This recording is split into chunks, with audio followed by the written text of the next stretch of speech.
À propos justement de formation, un engouement sans précédent est constaté pour le secteur des mines à Tébessa.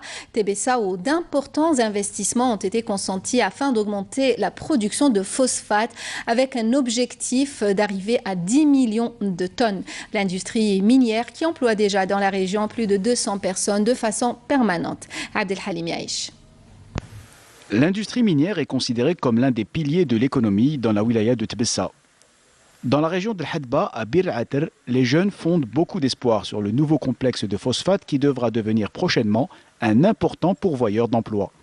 Au sein des instituts de formation professionnelle, beaucoup de postulants choisissent de se former dans cette filière.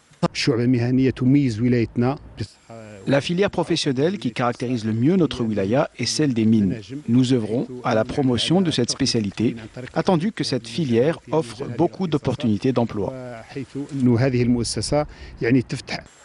Les jeunes stagiaires se tournent naturellement vers la filière des mines dans l'espoir de décrocher un emploi. Ma branche, c'est conducteur d'installation.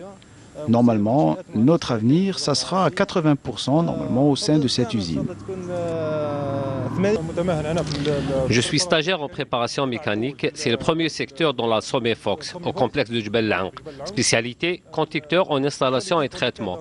Je dois faire 3 années ici. C'est ma première année. Je suis contremaître principal. J'ai été entré à titre d'essai dans l'entretien mécanique. À elle seule, la société Somefos offre plus de 200 postes d'emploi permanents aux jeunes de Bir Ater, surtout après les travaux d'extension réalisés au niveau du complexe de transformation des phosphates. Le stage au niveau de ce centre est d'un excellent niveau. Ils sont formés ici, puis nous les appuyons pour le recrutement. Ils sont prioritaires pour le recrutement vu qu'ils sont déjà formés. L'opération d'extension du complexe a coûté 5 milliards de dollars et permettra d'élever la production progressivement à 10 millions de tonnes, dont une part importante sera destinée à l'exportation.